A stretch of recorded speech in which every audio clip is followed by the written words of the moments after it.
possum up a simmon tree, raccoon on the ground. Raccoon said to the old possum, shake him Simmons down. And I said, little Liza Jane, ooh. Hi guys, I'm Keith with Ramshackle Homestead with Keith and Jen. This is another part of our 18th century series, and what I'm going to show you today is how I pour a shot on the trail if I've got round ball or some lead stock and I need to make a little shot for my musket. So I'm just going to show you how to do it with some items that you may carry on you, and there are definitely other ways to do it.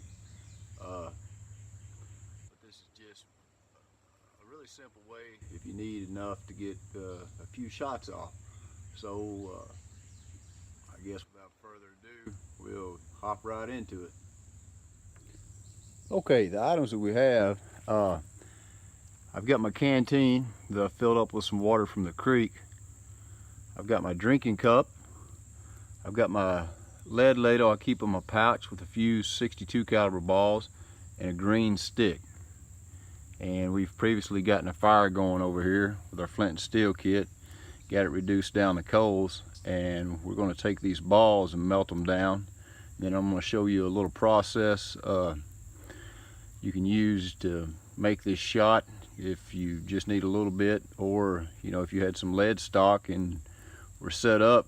I wouldn't advise doing it out of my drinking cup, but remember, this is just a scenario of an 18th century situation where you need a little bit of cup and not necessarily a modern day mindset where we're concerned with lead poisoning. So let's get to it. Alright, so we've taken our 62 caliber balls and we've put them in our little bag ladle, and we've gotten them down to a molten state. So our next step, of course, is going to be to get set up to pour the lead to make our shot. Alright guys, in order to pour our shot, I'm going to take this cold creek water that I gathered in the canteen, and I'm going to put it in my drinking cup. And yes, we're going to pour lead into a drinking cup. And if this kills me, then it was probably meant to be. Alright, so here's our cup of creek water. We take our ladle of lead. It's going to take a steady hand.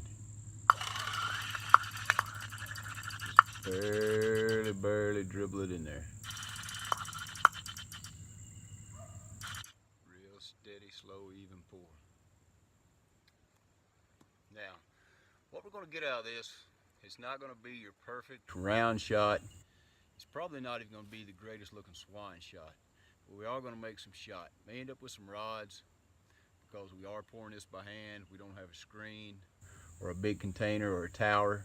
And I'm not saying this is going to be the most accurate shot, but what I'm showing you is that this is a way to produce shot when all you have is a couple bars, or say some bar lead even.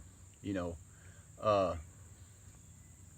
cut it up into smaller pieces like you would to do a ball, put it in your ladle, and melt it and pour it. So, and you could also do this if you had a flat rock in a creek that was clear enough, where you could see your shot and keep it from rolling out. Wasn't much current. I wouldn't be afraid to pour it, in a controlled area through water onto a flat rock and get it back. But that's about all there is to it. Just a steady hand, melted lead, and a cup, and just an easy pour.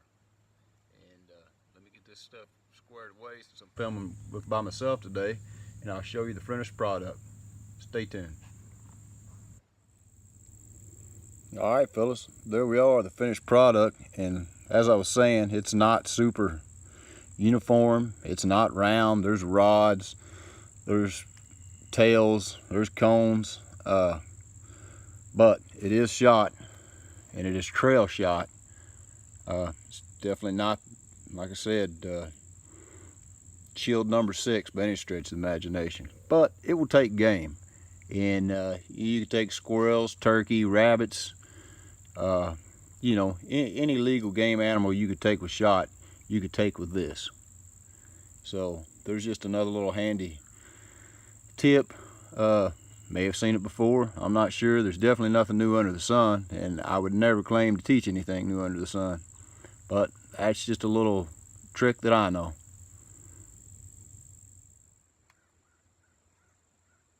Guys, I hope you enjoyed this video, and as I always try to say, I'll never claim to be an expert about anything.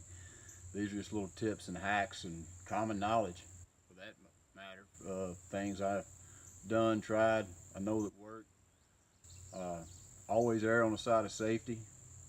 And remember, guys, if you like this video, please hit the subscribe button, because there'll be more to come.